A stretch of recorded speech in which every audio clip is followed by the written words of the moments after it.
Good morning, everyone. My name is Sridashni Balan. I shall be the moderator for this round. Welcome to the ForNotfor International Debate Competition organized by Vijaybhoomi University. This event is our first ever online debate competition. It's something that all of us in the organizing committee have worked very hard to bring live, and we now that we are finally here, we can't wait to listen all your varied and amazing arguments. So without any further ado, I would like to commence the preliminaries. For today's round, we have an amazing and distinguished panel of judges. Today's panel shall be comprised of Fatima Agarkar ma'am and Shifali Tyagi ma'am. Now, welcoming moderators is supposed to address the participants using the given code, and no names must be disclosed. Good morning, Fatima ma'am. So I would like to introduce yourself. So Ms. Fatima Agarkar is a veteran of 3 educational startups, including Agarkar Center of Excellence, born during the COVID-19 incubation, ACE that combines sports and education. Ms. Fatima is an award-winning educator, avid blogger, parenting expert, shortly authoring a book on parenting, and apart from that is consultant to many schools on the advisory board of several organizations. She is passionate about skilling teachers, designing content that is relevant for students, and working with changing mindsets. Recently, Ms. Fatima ma'am was also recognized as one of the top 50th Indian leaders who can revive education by prestigious Education World. She is all about creating disrupts and futuristic ideas. Welcome, Fatima ma'am. Thank you so much. I'm looking forward, and thank you for the warm words. Congratulations to make it to the quarterfinals. And I think Shefali and I can safely say we're very excited about the topic. We're very excited to hear from what you have to say to us. Thank you. Thank you, ma'am. Ms. Shifali Tyagi ma'am, equipped with a master's in business management, followed with a successful stint with MNCs in the field of HR, Ms. Shifali Tyagi ma'am has found her calling in the field of education and joined NPS Indiranagar in the year 2000 with a BEd and PG CEI from Nottingham.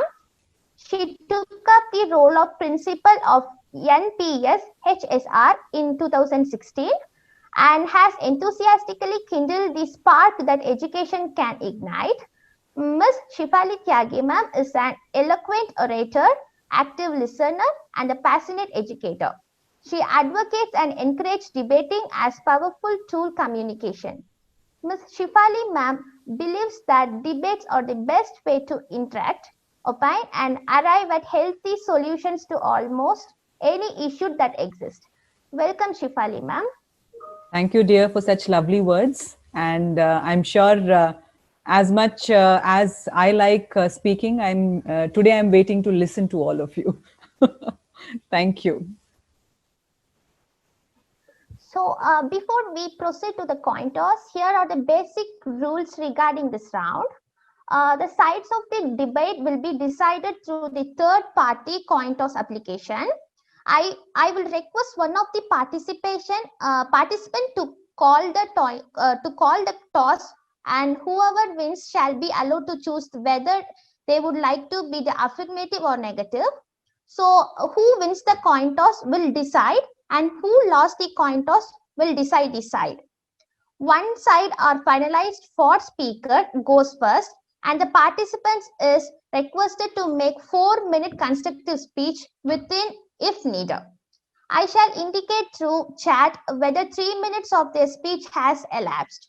This shall be followed by the cross-examination by the opposition that should not exceed 2 minutes, and then the opposition speaker will have to give the constructive speech for 4 minutes.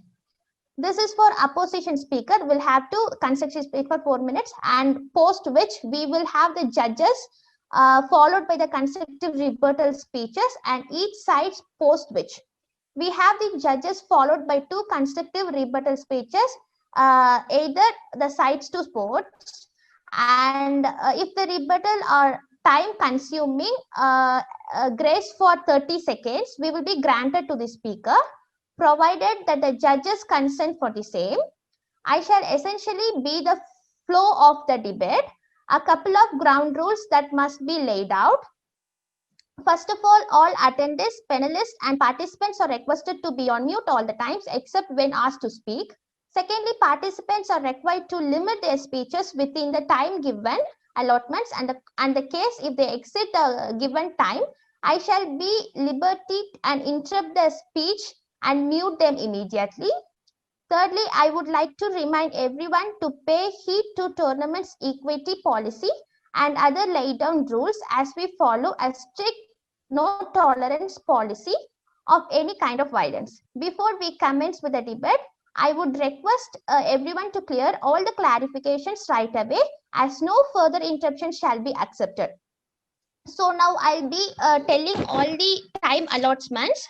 So greeting and introduction by the convener for 2 minutes, and the coin toss and the side chosen by 2 minutes, and preparation time will be 2 minutes, affirmative constructive speech for 4 minutes, negative cross examination for 2 minutes, negative constructive speech for 4 minutes, affirmative cross examination for 2 minutes, and affirmative rebuttal summary for 2 minutes, negative rebuttal summary for 2 minutes, and judges question is allotted for 2 minutes. So judges, now I should know who should ask the questions with the participants. Either Fatima ma'am or Shifali ma'am can choose among yourself. Thanks so much. I think Shifali and I will just decide. Yeah. If required. Yeah, okay. Right? Yeah, okay, ma'am. So now we'll be going for the coin toss. I'll be sharing my screen now. So one of the participants, please come forward to toss the coin. P116 or P73. Who's going to toss the coin now? I chose last time, so please go ahead.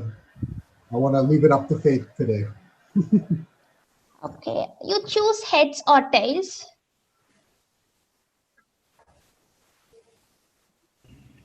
I chose the last time too, but I didn't choose the last time, so I'll go for heads this time. Yeah, okay.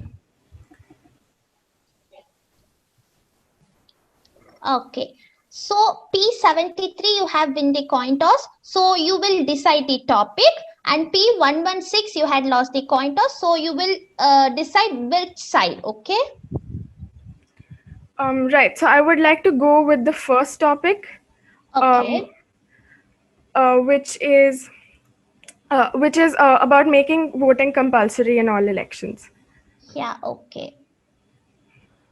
All right. Then I'll be affirmative for that side. Sorry, your voice is not clear. Please. Hello. Can you hear me? Yeah. It's clear now. Yeah. Okay. Affirmative. I'll be affirmative. Yeah. Okay. So now, greeting introduction by the convener. 2 minutes start now.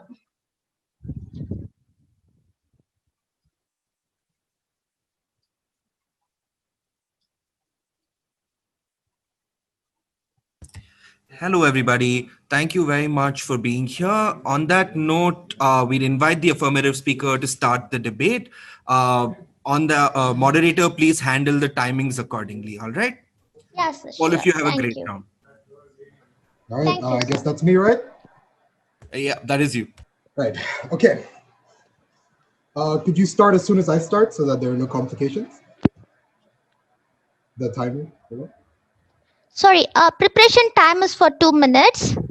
Are we going to prepare? Because I don't mind going through the preparation time first. Yeah, okay. So affirmative constructive speech 4 minutes starts now. Right. Democracy, the government of the people, by the people, for the people. It is truly a revered government system and is practiced by many of the world's leading nations. Then why is it that the results of an election are often disappointing? It is because we, the people, are not living up to the idea of a democracy. For a democracy to be a democracy, it is essential that the people vote. In the past, women have fought for their right to vote, and now we as a people have the audacity to turn a blind eye to those who fought for their rights? Is that not absolutely outrageous? I represent the affirmative side of the debate, and I strongly believe that voting is a civic duty and should be compulsory for all who are eligible. In a mandatory voting system, the voter turnout is obviously higher than that of voluntary. For example, in Australia, changing to a mandatory voting system in 1924 caused the percentage of voters to nearly double at the extremes. Even better yet, in a mandatory system, the population is better represented. For example, in the 2016 American presidential elections, where voting was not compulsory, nearly half the voters were from low-income families. This means that elected officials would be able to pass policies that would favor the upper and middle classes rather than the lower classes, as they didn't vote as much. Therefore, a mandatory voting system would lead to a decrease in the risk of political instability, as a higher voter turnout would require politicians to favor the many over the few. I believe that that is actually one of the most beneficial aspects of mandatory voting, is that it improves the caliber of these individuals who run for office and the quality of the decisions that they have to make. When the population is misrepresented in the votes, elections often result unfavorably. Once again, for example, in the 2016 American presidential election, Donald J. Trump won, having only persuaded a quarter of the American electorate to support him. Mr. Trump even, he triumphed in a low turnout election. And this election, I'd say, is a classic case of united we stand, divided we fall. As you see, non-Trump voters could not work together to vote for other candidates. So every one of them had to endure the consequences of the outcome. In fact, Mr. Trump even went out of his way to express how helpful non-voters were to his success. Mandatory voting also leads to a more politically engaged population. This is due to many factors. One of them being that since you must vote, you feel that it is your duty to your nation to make an educated choice. So you decide to do your research before you cast your ballot. And even if you didn't put much effort into your research, or you didn't even research at all, in a mandatory voting system, candidates are more likely to spend more of their time and funds on explaining where they stand on key issues, rather than getting on voters to the polls. Last 1 minute left. Some might argue that it goes against their civil right to stay silent. Then why not complain about other civil responsibilities such as taxation, jury duty, or military service? For those who are not able enough to go to a polling place, mail-in ballots are an option. Mandatory voting also addresses the issue of voters' paradox, where voters see that there is less benefit to voting than not. Since they're forced to, they have no choice. In conclusion, voting is not only a civil right, but also a civic responsibility that all citizens of a nation share, and should be mandatory in all democratic nations to ensure that the name of a democracy is upheld. Thank you. Yeah, thank you. So, negative cross-examination, 2 minutes starts now. Right. So you mentioned that compulsory voting will obviously increase the percentage of the number of the outturn of votes. And so the main aim that you implied was that it would strengthen the democracy. But I would like to bring up the example of Brazil, Rio de Janeiro to be exact, and where voting was compulsory. But even after that, about even more than half of the population gave a blank or a null ballot. So that didn't really contribute in any form at all. So if you want to strengthen the democracy, how can you ensure that compulsory voting will do it? What is the guarantee of that?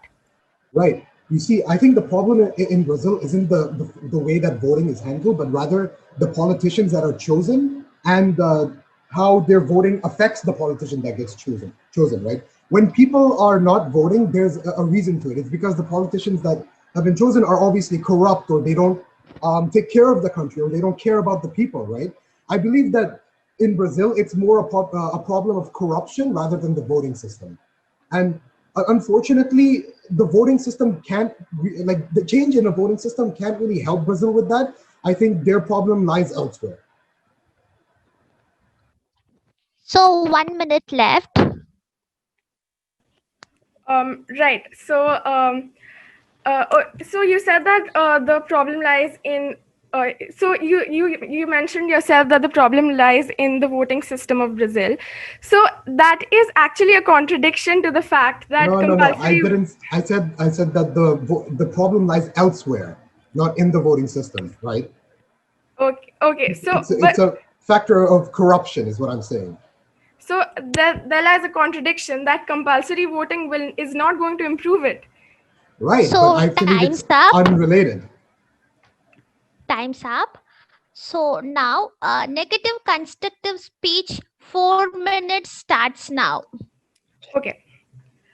Right. So before I begin, I think it's rather ironic how both the proposition and the opposition has to speak about voting, along with the technical and moral implications that come with it, without having any immediate experience with it whatsoever. So here's how I try to simplify this rather controversial and complicated motion to understand it better. Like many of the world's most progressive nations, we are a democracy. A democracy is a rule for the people, by the people, and of the people. How do we do that? By voting. What is voting? For a citizen in a democratic country, voting is a civic duty and a right. What is a right? A right is a legal, social, or ethical principle of entitlement or freedom. This granted freedom is what makes a democracy. Without the freedom of choice, speech, and expression, the elemental spirit of a democracy is annihilated. And without our freedom, dear audience, we cease to be citizens and metamorphose into becoming helpless and powerless, mere subjects. A very pleasant morning to respected judges, moderator, my worthy opponent, the members of the House, and my dear audience. I'm representing Sri Shikshatan School, Kolkata, and I vehemently stand against the motion of the House this morning. Side opposition today believes that voting in all elections should not be made compulsory in a democracy. Why? I'll tell you why. Totalitarianism. The very fact that voting in a democracy is a right proves it to be a democracy. Forced compulsion, on the other hand, is a part of a slippery slope to totalitarianism. Apart from that, side proposition claims that mandatory voting will increase political education among citizens. However, this argument has no evidence and is completely baseless. Rather, political awareness in Australia, where voting is compulsory, is evidently worse than comparable countries like Sweden, New Zealand, and the United States that use voluntary voting. Not just that, countries like Sweden, New Zealand, and South Korea have generated record-breaking voting turnouts in the past decades without using compulsory voting, and have proven to be one of few of the most successful democracies of the world. And if you would allow me to fly back to the land down under, the Australian electoral model is fair evidence to the fact that compulsory voting reduces the legitimacy of elected representatives. The majorities in the Australian elections include the votes of many uninterested and ill-informed people who make random and unsound decisions, directly increasing the risk of donkey votes and illegitimate results. Similar are the circumstances in Brazil, as I mentioned earlier, where it is mandatory. A whopping 49.5% of people who voted in the 2016 mayoral elections submitted a blank or annulled ballot. So, 1 minute left. So, dear audience, it's not the voting that needs to be made compulsory, but the need of the hour is to educate the people about their responsibility and right as a citizen. Because if we're looking for a way to improve a democracy, forcing its citizens to do something in the first place makes its outcome irreconcilable with its aim. What we really need is for the citizens to realize the power they hold, for them to have hope to change the society for the better. Only then will a nation be a true and content democracy through and through. Thank you. Thank you, P73. So now affirmative cross-examination, 2 minutes starts now. You mentioned the example of Australia, right? I have this value. 60 to 70% of Australians actually agree with the mandatory voting system. Why do you think this is? They support the system. I think that is a completely different issue. They support the system because and it's 60 to 70%, right? So I don't think they have a problem with it because they don't have to think about it much. And as I mentioned, they tend to, give blank or annulled ballots and make ill-informed or, random decisions. So that kind of gives us a notion that they don't care about what they're doing. So it doesn't really hit home to them. It's not that personal that it would bother them, right? Okay, then how about the people who, let's say, like I mentioned the American elections in 2016. Nobody really wanted, other than Trump supporters themselves, wanted Trump to be president. A lot of people who would have voted didn't vote, right?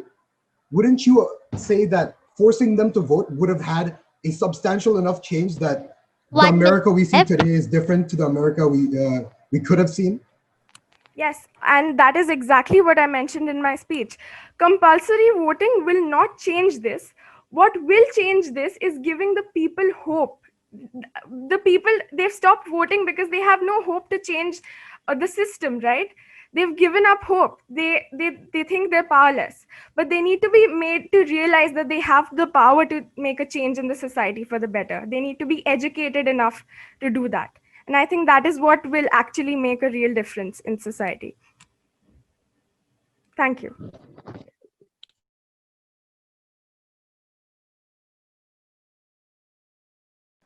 I'm done.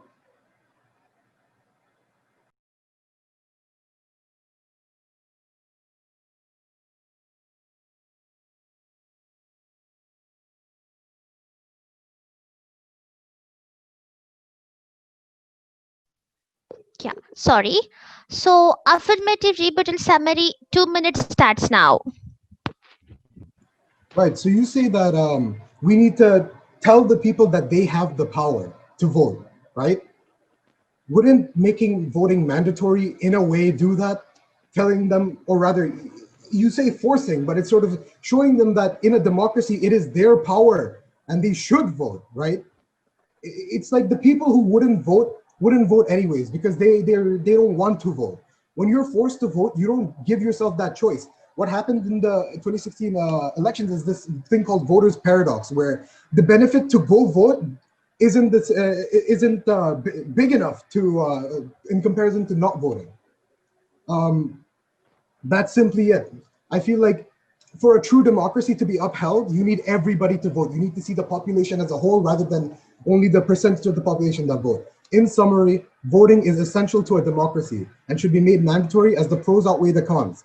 A mandatory voting system has a huge voter turnout, 96% in Australia, and has a better representation of the population and their demands. It also has a smaller risk of political instability, as a higher voter turnout would mean that politicians would have to meet the demands of the many rather than the few. You see, you mentioned that you want to empower the ones who want to vote. There are still people who do not want to vote, and their cries are not heard. Mandatory voting indirectly leads to a more politically engaged society. While yes, there is no current statistics on that, it's pretty logical that people would research more often. A democracy without the say of all the people is in no way, shape, or form a democracy. Thank you. Thank you. So negative rebuttal and summary, 2 minutes starts now. Right. So in conclusion, I would like to reiterate and say that we're all human beings, right? We're all gifted with the ability to think like no other being on the face of this earth. But we're also gifted with emotion. And with emotion follow morality, integrity, sincerity, and above all, humanity. So the question is, dear audience, if we are forced to do even the most primal of our moral duties, would we even be human anymore? Give that a thought. Thank you. Thank you. So now judges questions, 2 minutes start now. So judges, you can ask your questions with the participants now.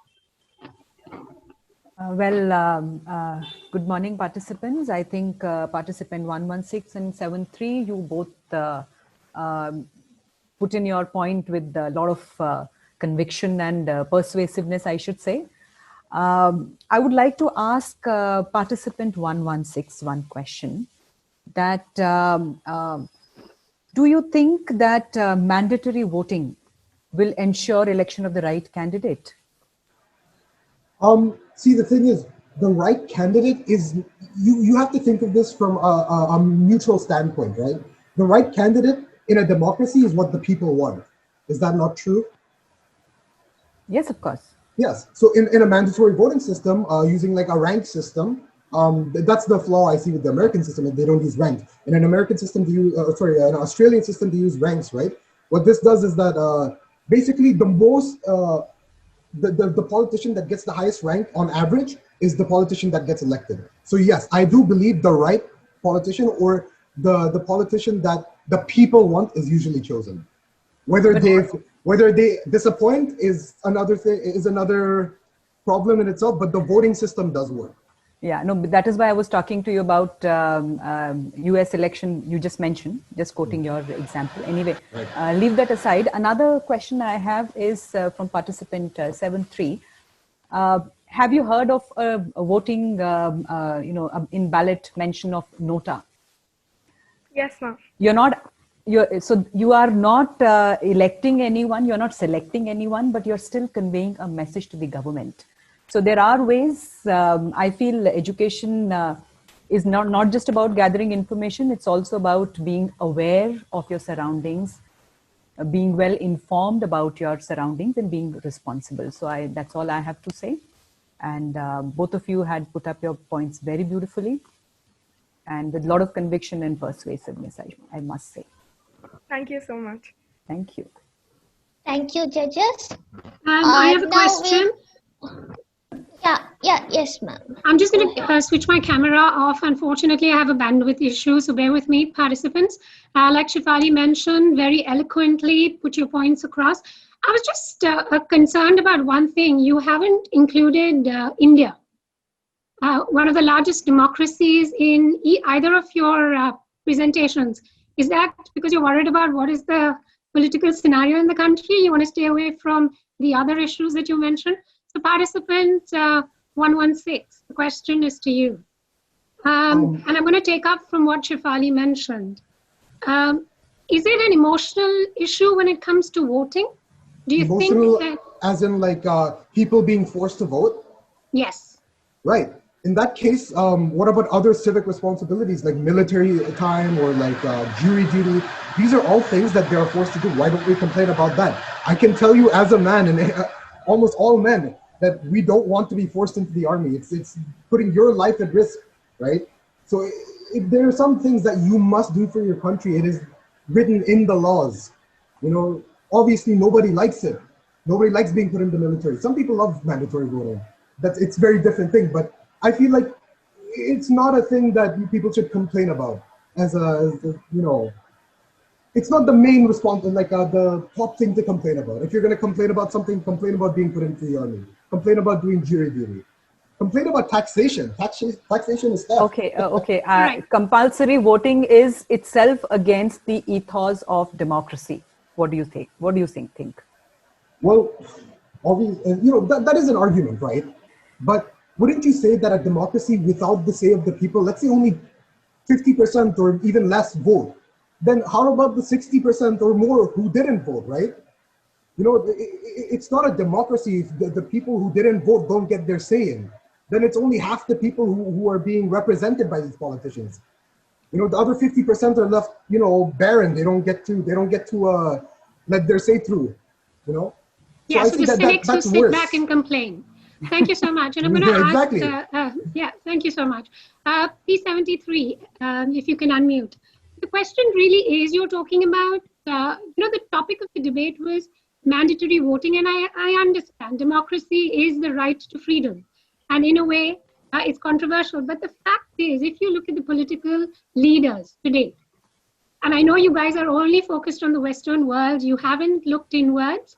And I want to put you on the spot and ask you, would you rather have a leader that's elected because you gave people the right to vote, and then you had the wrong people voting, or would you have a leader who has the responsibility of addressing a large percentage of issues, because everyone turned up to vote, because you forced someone to think in a way.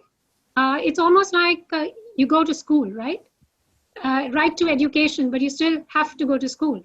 So think about it in that way and answer it. Again, there's no right or wrong answer. I just want to hear your perspective. Well, as far as if I'm talking from my side of the argument, then I think that as the judges already mentioned, that forced voting acts completely against the ethos of democracy.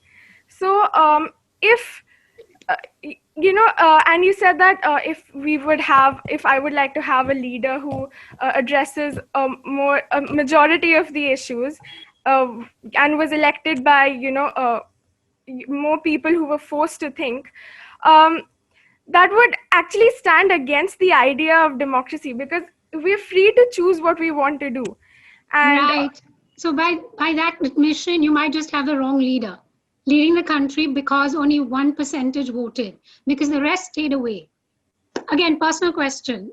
No right or wrong answer. Say it. Well, that is also very subjective. Maybe the people who did vote, they were interested in the country's politics. They were passionate about it, and they were informed enough to make a decision for the country. Maybe the people who didn't vote, if they were forced to vote, they would have made ill-informed decisions, and that could have led to completely different outcomes. Thank you. Thank you so much. Thank you. May I say something? Is this in relation to India? No, just generic. Okay. It could be any country. I was just concerned that both of you have given us examples of the Western world and you haven't looked inward. It was just a pure academic question. I have a question actually. In India, is the problem not corruption, that like some politicians or government bodies will sort of give a short-term fix, or they'll give it's the the poor largest food. democracy, P116. You should have factored that in the debate. For me, that's important. It's the largest democracy in the world. That's the problem with the media, is that they'll tell you about the Western world, but I agree with Fatima completely, because when you talk about democracy, you need to take into account some of the biggest in the world. Thank you. Thank you, participants. You were brilliant. Thank you so much. So, sorry for interrupting. I have few questions for the participants. So, how was your experience in regard to the organization of the debate and the competition? Participants, please unmute yourself. All right, I'll start. It was great. Just like last time, it was fun. Okay, just before participants answer the question, judges, thank you. Y'all can leave the call now and join in for the 11 o'clock call at 11. That should be great. The link is given to you as well. Thank you. All the best. Thank you very much. Thank you so much. Thank you, ma'am. Thank you. Bye-bye. All right, so should I go ahead now? You can just finish the questions, Shri Darshini, and then let them go, okay? Yes, sir, sure. So, my question is what's the feedback you would like to give? There's not really any feedback, but I actually really enjoyed the debate today. Yeah, it was fun. Yeah, even side of proposition spoke really well, and I actually enjoyed the debate today. The entire environment was very comfortable, and it was a very good experience. Okay, thank you. Before we finish this round, I request the judges to fill the online evaluation form for each participant as soon as possible. So with this, we have to come to the end of the round. I thank everyone for being a part of this competition. The results of the round shall be released tomorrow. We wish you all the best for your future rounds and hope that you stay safe. Thanks again. Have a nice day. I think the judges are going to have a very, very, very tough time. Both of you all were outstanding. I think every argument that you made was so convincing. Goodness. Yeah, very well done, both of you all. Very articulate. And thank you so much. All the best. I'll be honest, I hate the time limit. I wish I could just keep going. I know, but it was such an even match. Yeah, it was fabulous. She Thank got me in Thank you a you. for lot of having places. us here. Thank you. Yeah. Thank you. Sure. Bye-bye. Thank you. Bye-bye. Okay, see you next time. Bye bye. Thank you, ma'am, and thank you, everyone. Yeah. Bye bye.